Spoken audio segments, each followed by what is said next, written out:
Go. This is a series of Qigong movements that were specifically designed to support Tai Chi. And I will be showing them to you almost in the classical manner.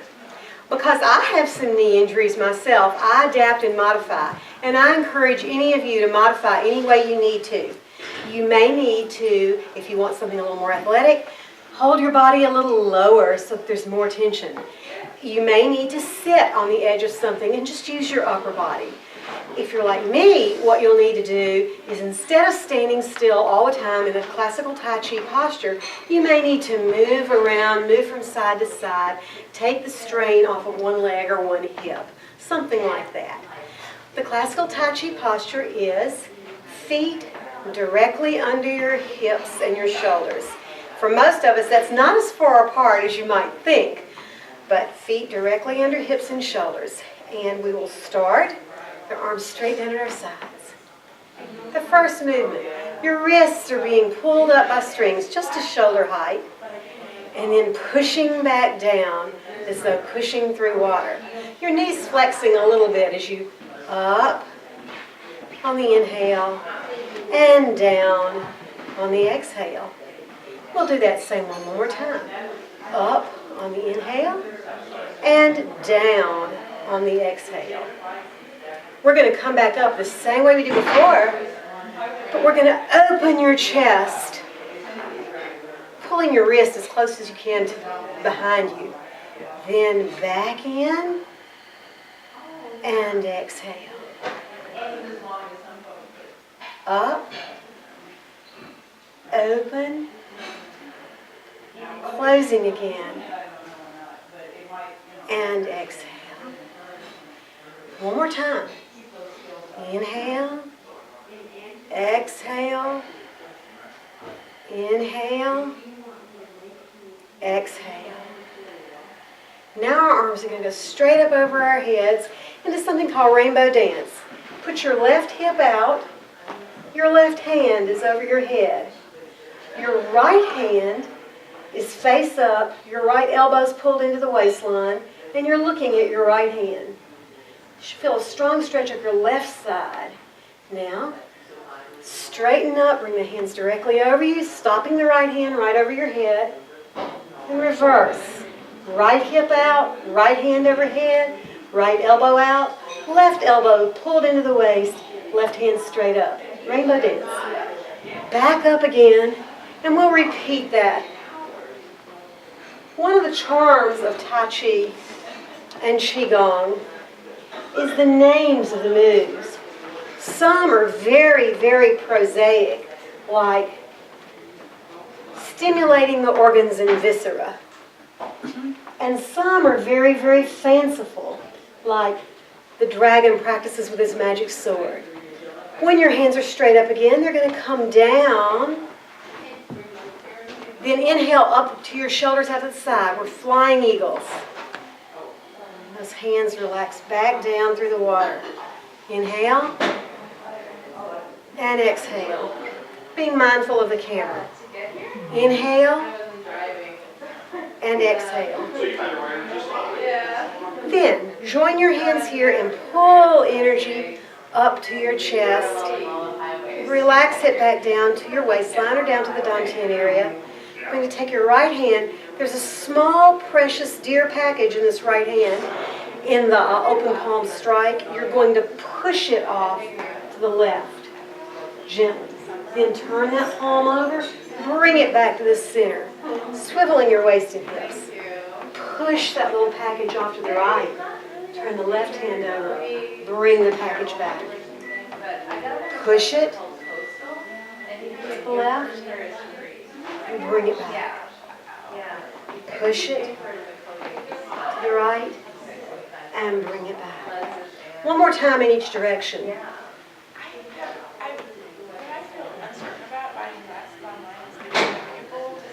You'll notice that there's constant motion without really a stop. When you get to the center here, arms come out up over your head. We're going to go down with our arms out like this, bending our knees, reaching, gathering up a big scoop of air, bringing our hands up through that air as it makes clouds and parting them. This is called parting the clouds. Reaching, bringing hands up through, hands down. One more time with this move. Hands up through. And now that we're at the top, I'm going to do something that you don't usually do. I'm going to interrupt this sequence, and you can follow me if you like to do this.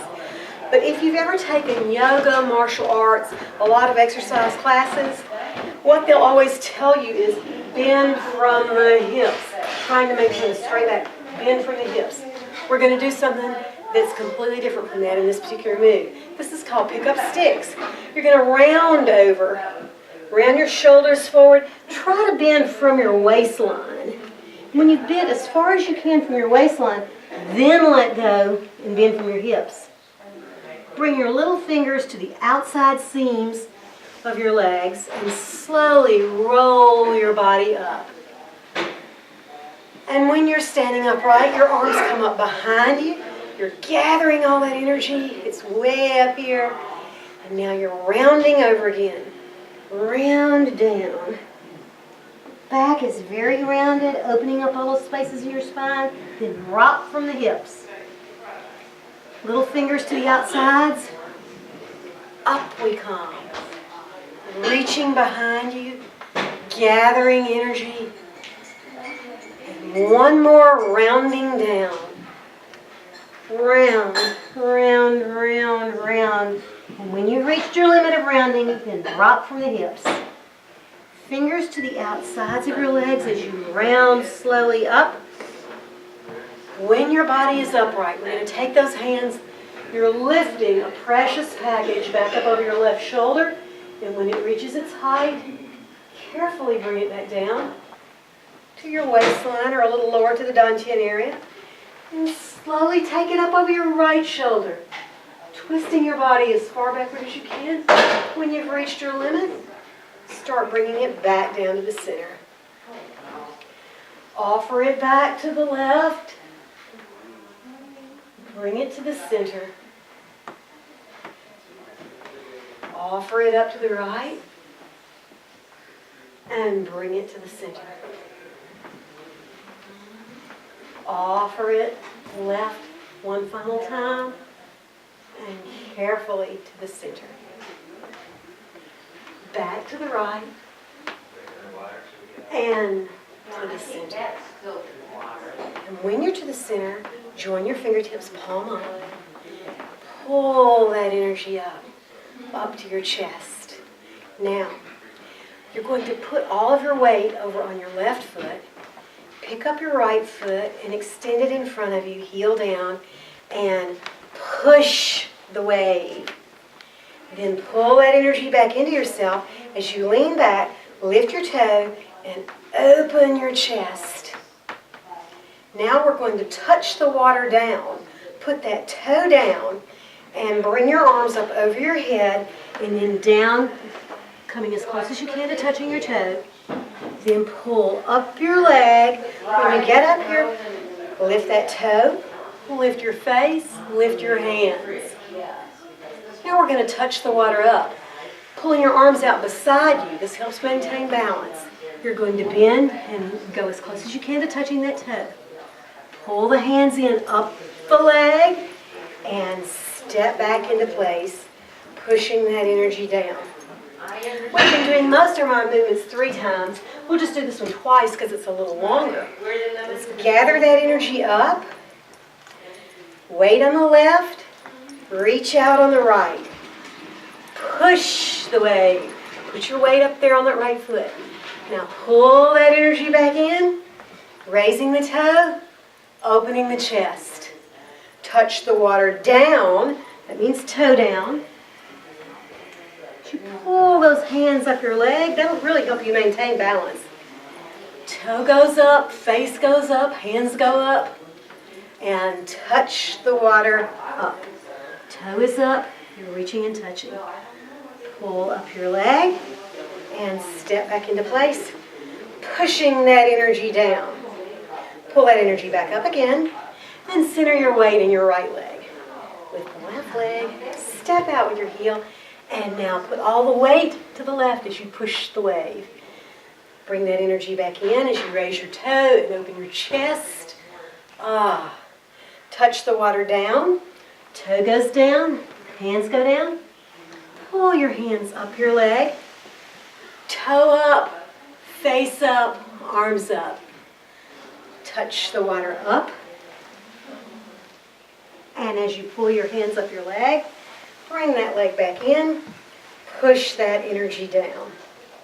Once more, pull the energy up. Center in your right leg. Lift the left leg. Step out. Push the wave. Pull that energy back in, bringing the toe up as you open the chest. Touch the water down. Toe goes down, hands go down. Hands pull up leg. Hands up, face up, toe up. Touch the water up. Pull your hands up your leg.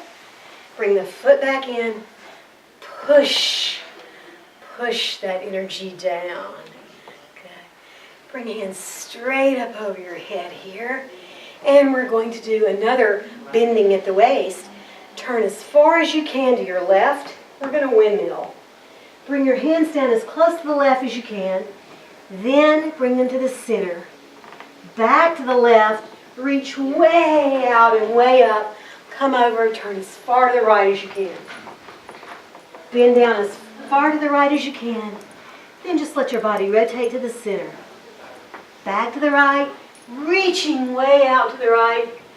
As you rise up when you're upright, turn back as far as you can to the left. Hands down and to the center.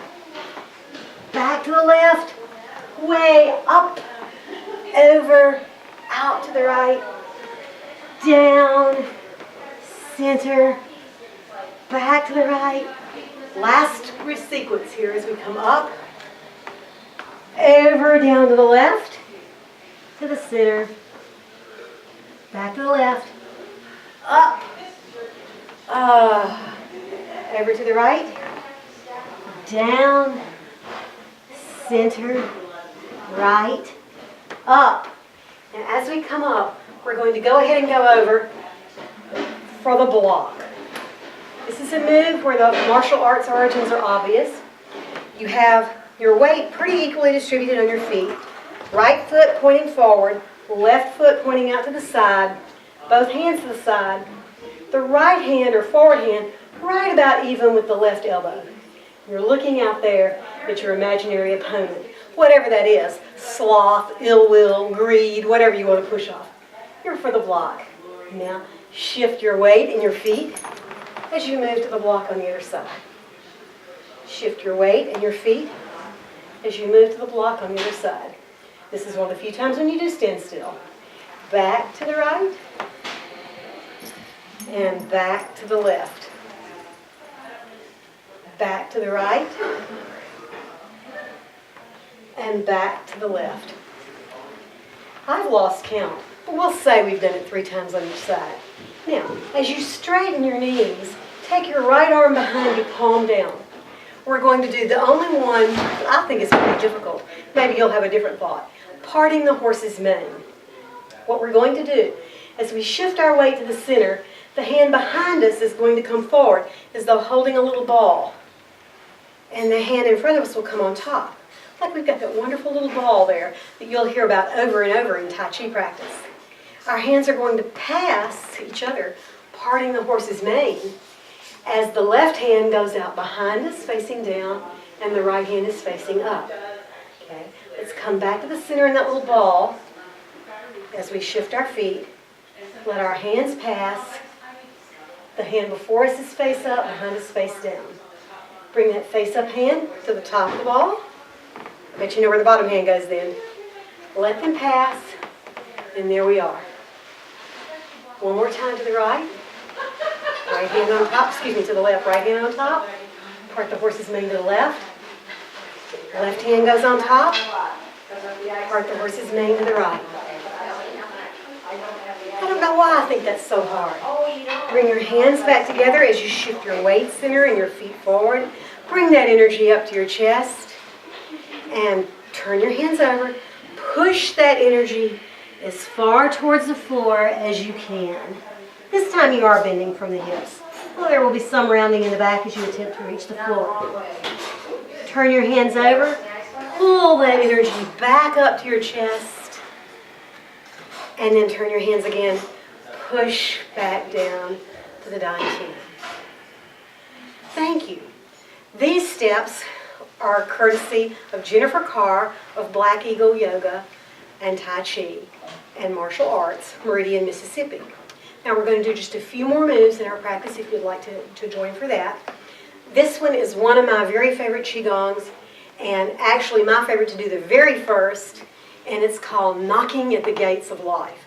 Now, who can resist knocking at the gates of life? Okay? Your feet are about hip width apart. Your arms are hanging muscle-less. Going from the hips. Let those wonderful hands massage the center of your body. The rotation that you're doing is massaging all kinds of internal organs. You're stimulating not only that all-important circulation of your chi energy, but now you're actually stimulating your blood circulation, your lymphatic system, your metabolism, your thoracic and abdominal internal organs. All of those things are happening to your physical self. What did you call it? This is called Knocking at the Gates of Life. Love it. Thank you. I say that as though I invented it, whereas it happened several thousand years before I came along. Okay, after your next repeat, then come back to the center. Then breathe, perhaps relaxing your knees a little bit as you exhale.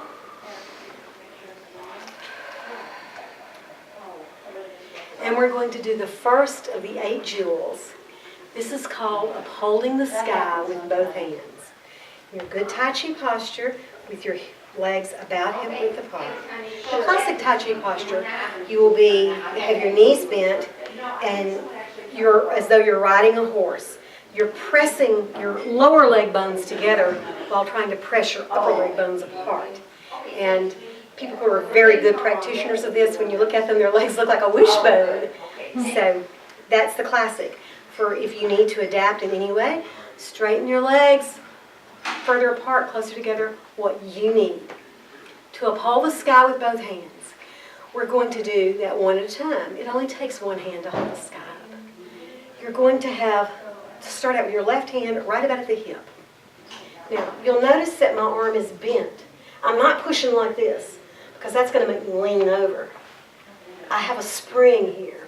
Many people believe that there's an electrical field, about right here, somewhere between 3.5 feet above the ground.